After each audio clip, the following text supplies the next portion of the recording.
Un circuit atypique ici pour la 6e manche du championnat de France de drift. Alors je dis circuit, mais ce n'est pas un vrai circuit. Il s'agit de l'aérodrome du pôle mécanique des Ardennes. C'est la manche la plus au nord que nous ayons jamais eue en France. Nous sommes au ras de la frontière belge. Alors atypique parce que ce n'est pas un circuit. Nous avons déjà testé les pistes de karting, les circuits automobiles, le togé en montagne avec la course de côte de Champs-Rousse. Ici, des centaines de mètres de piste à perte de vue. Au cours de cette émission, comme d'habitude, différents sujets. Nous allons faire le tour de piste avec Benjamin Boulbès, l'actuel leader du championnat. Nous allons aller à la rencontre de Mike Hoffman, qui est actuellement 3e du championnat.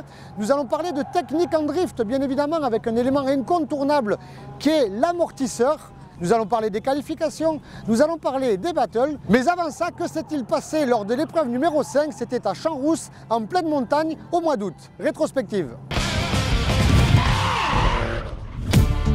Le championnat de France s'était donc donné rendez-vous sur la course de côte de Champs-Rousse à côté de Grenoble. C'était la première fois qu'un tel événement était organisé en pleine nature et en pleine montagne. Qu'en ont pensé les pilotes après les qualifications? Ils se sont régalés en tout cas. Une très grosse surprise, c'est ma première saison ici sur le championnat de France. Énormément de pression, on va faire ce qu'on peut et puis on donnera le meilleur de nous-mêmes et puis surtout ce qui est le plus important c'est de s'amuser surtout. Les pilotes se sont ensuite lancés pour les battles après les qualifications, un grand spectacle, le public s'est régalé, pour la plupart c'était la première fois qu'ils voyaient une course de drift et un superbe podium avec Nicolas Delorme vainqueur suivi de Mike Hoffman et Romain Soukas. Je dirais que la différence elle s'est faite au nombre de secondes où la pédale d'accélérateur était à fond. Du moment où on a passé l'épingle, moi j'avais pas trop le choix, il fallait que je sois à fond tout le temps pour arriver à les suivre et arriver à tout enchaîner.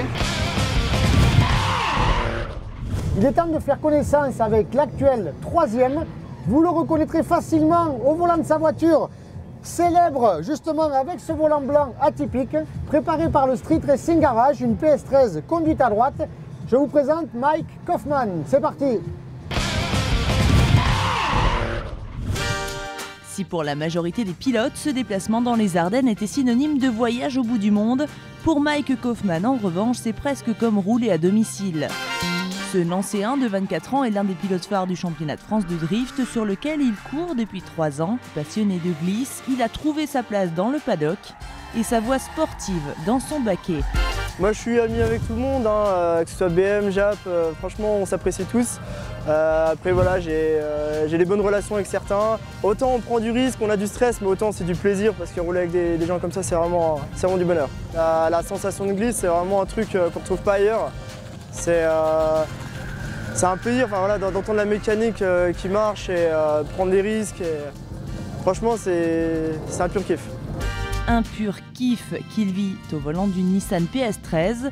Véritable référence dans le domaine du drift, elle développe 480 chevaux et a été préparée aux petits oignons. On a une Nissan Silvia PS13 importée du Japon. Donc l'année dernière j'étais avec le 4 cylindres turbo d'origine. Cette année on est passé sur un moteur de Skyline 6 cylindres turbo. On espère développer encore la voiture, atteindre 500 chevaux fin de saison. Donc voilà, petit à petit on la développe et pour l'année prochaine je pense qu'il y aura encore des bonnes modifications. Fort d'un pilotage engagé et presque agressif, Mike Hoffman est actuellement 3e du championnat. Il n'a pas eu trop de chance depuis le début de la saison, mais assure avoir réglé les petits détails qui lui ont tant fait perdre de points. Comme on a développé une nouvelle voiture cette année, on pensait qu'on allait prendre toute la saison pour la développer. On n'avait pas de chance début de saison avec beaucoup de casse. Après ça j'ai fait 2 podiums, ce qui m'a permis de vite remonter dans le classement, donc pour avoir la 3e place actuellement. Le but, maintenant, c'est quand même d'essayer de garder la 3e place. On ne s'était pas trop donné d'objectif cette saison. Maintenant, vu au niveau où on est, on peut essayer de garder cette 3e place. Ici, sur ce tracé très particulier où l'expression « kiss the wall », littéralement embrasser le mur, est très appropriée, Mike a déjà fait des siennes, appelées par ce mur si tentant. À force de se rapprocher, on vient toucher quoi. Qu'est-ce qu'il y a eu comme casse? Rien, on a juste eu un peu de fibres cassées, voilà. Donc, on redresse un petit peu, c'est reparti. Bien entouré et apprécié sur le paddock, il a pu faire appel à ses amis et même madame à contribuer aux réparations pour partir dans les meilleures conditions et confirmer sa 2e place de Champs-Rousse.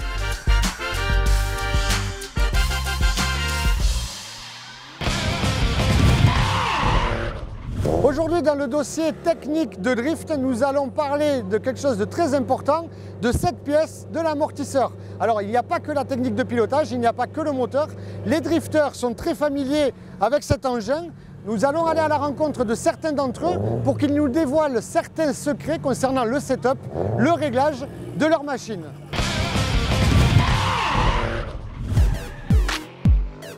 Effectivement, même si le fameux dicton « il n'y a pas de mauvais matériel que des mauvais pilotes », le pilotage doit impérativement être accompagné d'un bon réglage général de l'auto. Les amortisseurs sont extrêmement importants, au même titre que les pneus. Ils vont définir l'adhérence au terrain de par leur compression, plus ou moins sensible au choc, mais aussi par leur détente, c'est-à-dire la vitesse du retour des pistons. On a souvent tendance à dire que les filles ne sont pas des metteurs au point. Qu'en pense justement l'invité? Sumika Kubokawa, qui vient du Japon, qui est une spécialiste, nous explique que pour elle, l'amortisseur est très important. Quand elle a un amortisseur qui est trop souple, trop facile à comprimer, c'est pas trop bon pour sa vitesse. Mais à l'opposé, si elle a un amortisseur qui est trop dur, ça fait des conditions comme sur la glace. Pour elle, ça glisse beaucoup, surtout quand c'est mouillé en fait, quand la piste est grasse. Elle doit ajuster, c'est un compromis, une sorte de balance et elle le règle en permanence. Ça dépend des conditions de course. I have to adjust the shock absorber and depend on condition. Très fine pilote, Sumika semble au point et bien savoir ce qu'elle veut en termes de réglage. Quant au garçon, quel est ton setup, quel est ton secret? Moi j'ai un setup donc avec des amortisseurs une voie de marque HSD pour des réglages de hauteur qui sont quand même assez hautes pour pouvoir éventuellement sortir de la piste sans tout arracher. Donc je garde un peu ça et de la souplesse en même temps car je me sers un peu du coup de raquette pour rejeter la voiture après pour faire des contre-appels en fait dans l'autre sens. D'une piste à l'autre, est-ce que tu changes les réglages? Pendant une course, j'essaye de ne pas trop toucher au réglage car je me suis fait à la voiture, j'essaye de ne pas modifier, je modifie même pas mes pressions de pneus, je reste comme je connais la voiture. Je modifie juste les réglages quand je suis en training pour essayer d'avoir du mieux en fait. Julien, peux-tu nous dire quel travail as-tu réalisé sur cette voiture concernant le réglage de tes suspensions? On a travaillé beaucoup sur la détente et l'amortissement de l'auto. Parce que c'est énormément important sur des pistes, surtout comme celle-ci aujourd'hui qui est assez torturée, qui fait beaucoup travailler les châssis. Donc on travaille sur le tarage des ressorts, la détente et la compression des amortos, en condition d'avoir des amortos qui soient bien équipés. Et aussi sur les hauteurs et tout ce qui est barre anti-roulis, qui est très important. L'impression que donne finalement ce tour d'horizon est très aléatoire et pourtant le réglage des amortisseurs est si primordial. Eh bien, vous l'aurez compris, certains pilotes sont très à l'affût de cet amortisseur. Pour d'autres, c'est encore une découverte.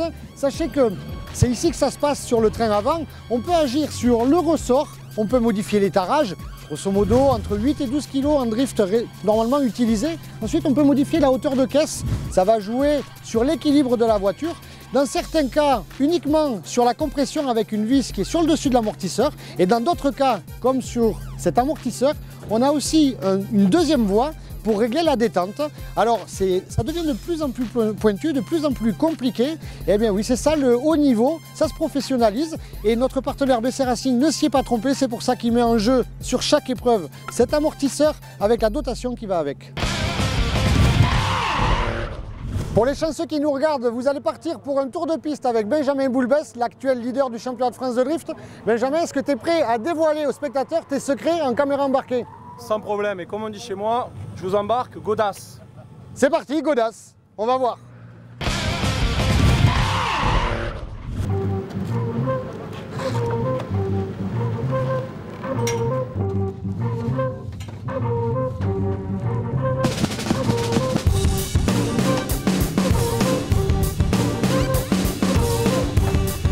C'est parti, départ, première, deuxième, je crois même qu'il démarre en seconde, Benjamin. Troisième, et on voit sur la droite les clips pour la zone d'attaque, mise en dérapage. Pour ce long virage à gauche avec un clip très à l'extérieur, le long du mur. On garde l'accélérateur, transition pour le virage à droite, on voit le clipping point juste sur votre droite avec le drapeau. Et le dernier clip le long du mur, ligne d'arrivée entre les drapeaux AutoWorks. Ouf, eh bien il était godasse, effectivement.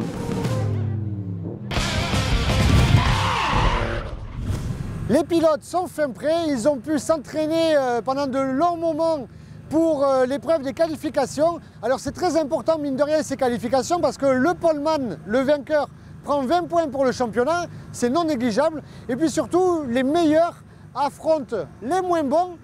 C'est peut-être beaucoup plus facile pour la suite des battles. Que s'est-il passé? Eh bien voici les images, tout de suite on va découvrir.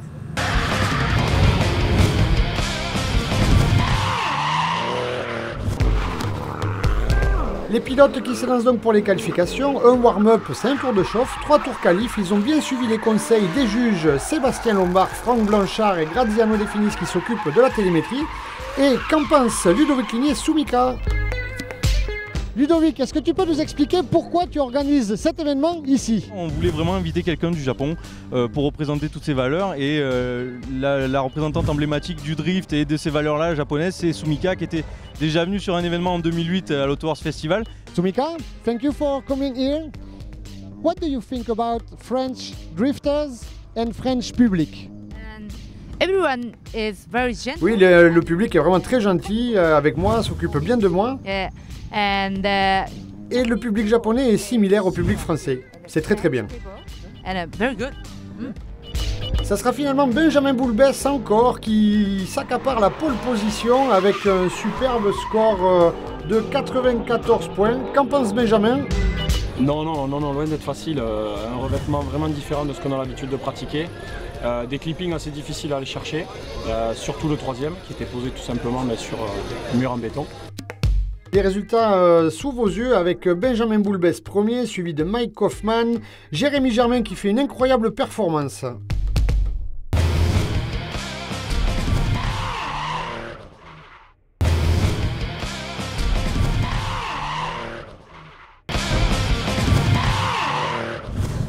Maintenant que les qualifications sont terminées, les pilotes s'entraînent très studieusement pour les battles. Ce sont ces fameuses battles qui vont donner le classement final de la journée. Donc du coup, c'est très important de passer étape après étape. On va voir ce que ça donne tout de suite en images.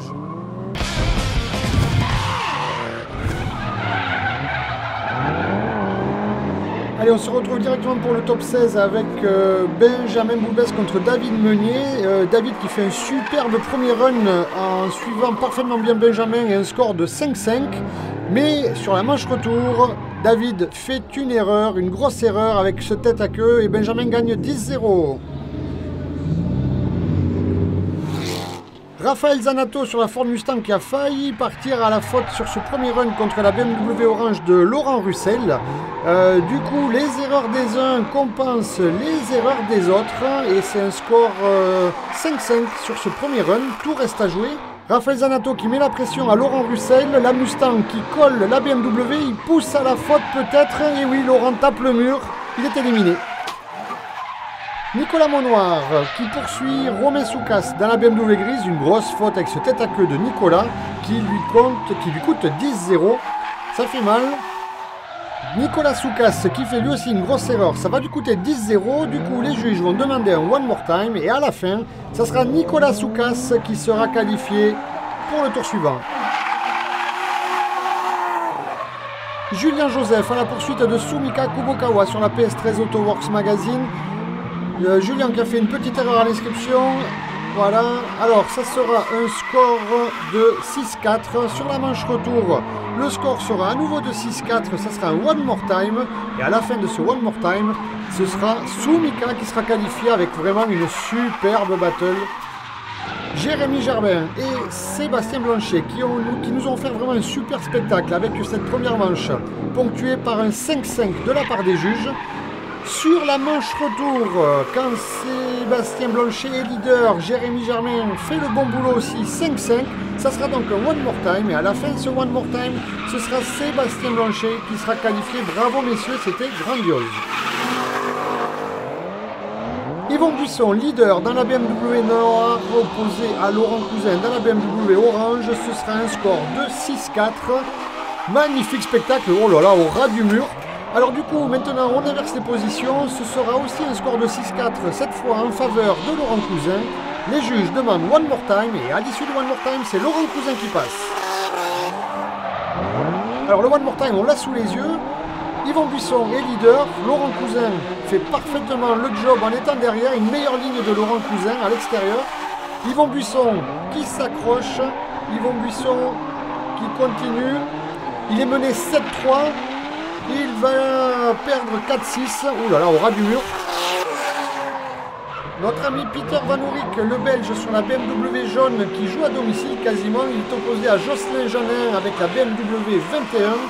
Superbe spectacle, Peter mène 7-3. Manche retour, Peter et suiveur, magnifique transition. Beaucoup d'angles pour les deux pilotes, beaucoup de fumée et du coup c'est Peter Van Oerik qui gagne 6-4. Mike Kaufmann dans la PS13 bleue qui est leader devant Benoît Magoulès. Mike très rapide avec une ligne parfaite, il gagne 6-4 cette première manche, mais c'était vraiment très beau. Et Mike toujours très agressif dans le rôle de suiveur, on le voit ici s'écarter de la trajectoire, croiser, c'est vraiment magnifique. Il gagne 6-4, il est qualifié. Bravo messieurs, superbe.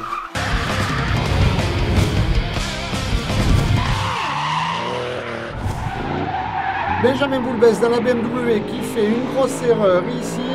Il conserve la fumée. Il sera mené 3-7 par Raphaël Zanato dans la Mustang. On inverse les positions. Raphaël Zanato bien à l'extérieur. Benjamin qui suit vraiment super bien. Vraiment une belle ligne. One more time, on demandait les juges. Du coup, on repart et cette fois-ci, Benjamin Boulbès ne fait pas la même erreur. Il mène 7-3 contre Raphaël Zanato. Dernière manche. Benjamin Boulbès qui peut remporter la victoire à l'issue de ce One More Time. Il va la remporter, oui, tout à fait, contre Raphaël Zanato qui est éliminé. Romain Soukas qui a le privilège de se battre contre Sumika Kubokawa, la BMW grise leader. Sumika qui est incroyable en battle. Romain qui nous fait une grosse erreur ici, il était mené 6-4. Il va perdre aussi cette manche 6-4, il est éliminé, ça n'est fini pour Romain Soukas, bravo Sumika. Laurent Cousin dans la BMW orange, leader contre Sébastien Blanchet dans la Nissan blanche. Laurent qui va beaucoup plus vite, visiblement, il mène 7-3 cette première manche avec un superbe kiss de wall à la fin. Sébastien Blanchet qui se bagarre, qui donne tout. La ligne est bonne, il est quand même un peu plus lent. Laurent Cousin qui assure, 6-4. Mike Kaufmann, leader dans la Nissan bleue, qui... Ouh là là, grosse erreur de Peter Van Oerik, ça va lui coûter cher. Il prend 8-2 dans cette manche, notre ami belge. Sur le retour, Mike Kaufmann, très agressif comme d'habitude dans les battles. Parfaite ligne, il va perdre contre Van Oerik 6-4, mais c'est Mike qui est qualifié.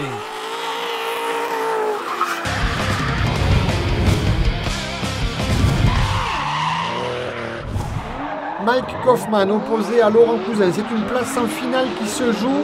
Beaucoup de fumée, beaucoup de vitesse, beaucoup d'angle. Une petite erreur de Laurent Cousin. Et Laurent Cousin qui se rapproche, qui est dans la portière, magnifique. Alors à l'issue de la première manche, il y avait 6-4 pour Kaufmann, qui fait une grosse erreur ici. Aïe aïe aïe, il va être pénalisé. 7-3 pour Laurent Cousin, c'est Laurent Cousin qui va en finale. Benjamin Boulbès, leader contre Sumika qui fait une erreur ici, sous vos yeux. La BMW GT Radial, beaucoup de fumée, on ne sait plus où est Sumika, elle arrive, elle est bien revenue, mais elle est menée 6-4. Benjamin Boulbès qui poursuit, qui est un peu moins proche, un peu moins d'angle peut-être. One more time, on demandait les juges. Sumika remet le couvert, elle est dans la portière de Benjamin. Ouh là là, superbe transition. Ouh là, ça va être chaud ce One more time.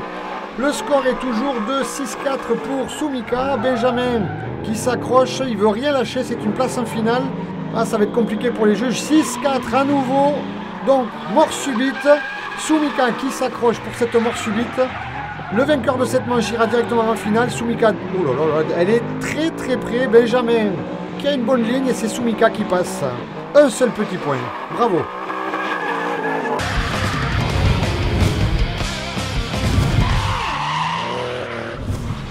Benjamin Boulbès, leader grâce à sa pole position, il est pourchassé par Mike Kaufmann de l'angle. Et trajectoire tendue, Mike qui croise parfaitement. Ce sera un 5-5 sur cette première battle. Benjamin Boulbès, oula, il est très à l'intérieur. Aïe, aïe, aïe, ça sent pas bon. Mike Hoffman qui se fait dépasser par Benjamin Boulbès, qui n'est pas du tout sur la bonne trajectoire. 10-0.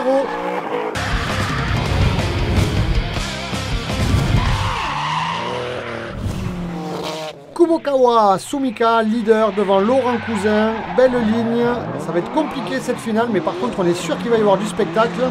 Les deux pilotes sont à bloc, la japonaise qui va faire son maximum sur ce premier run et elle est menée 6-4 par Laurent Cousin. Sumika, très agressive dans les portières de Laurent Cousin. Laurent Cousin et oui, Sumika qui recolle et du coup les juges demandent one more time, on recommence. Sumika qui s'accroche. Et oui, elle a de l'angle, elle a la bonne ligne. Laurent qui est un peu en retard avec sa BMW un peu trop à l'intérieur, ça sera 6-4 pour Sumika. Sumika qui a l'avantage, il faudrait assurer ce point pour remporter le run. Elle va gagner 6-4, c'est elle qui remporte ce round 6. Bravo à tous les deux.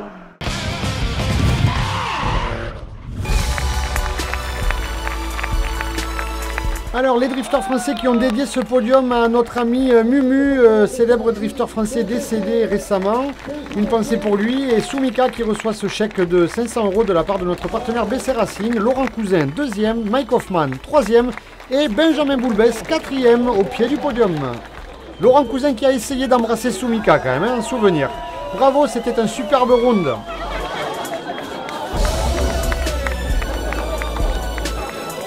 Ouais, c'était assez tendu. Grâce à la passe en qualif, je suis passé direct en top 16, pas fait top 32. Ça, c'est un point positif, ça aide quand même à accéder au podium. Il y a moins d'enjeux. On a dû se battre quand même pour arriver jusqu'à la 3e place. Sumika, voilà, c'est vraiment un très bon pilote, on va dire, sans vouloir parler de fille ou garçon. Et je pense qu'elle mérite largement sa place. Ça fait du bien de voir qu'il y a des femmes qui sont capables de nous battre. Non, je suis pas touché. Non, je suis pas touché, pas du tout. En plus, elle est très fair-play, elle joue très bien le jeu et non, c'était vraiment un plaisir d'être avec elle. I had a great time with French guys. C'était super. Le rideau tombe sur la 6e manche du championnat de France de drift ici au pôle mécanique des Ardennes.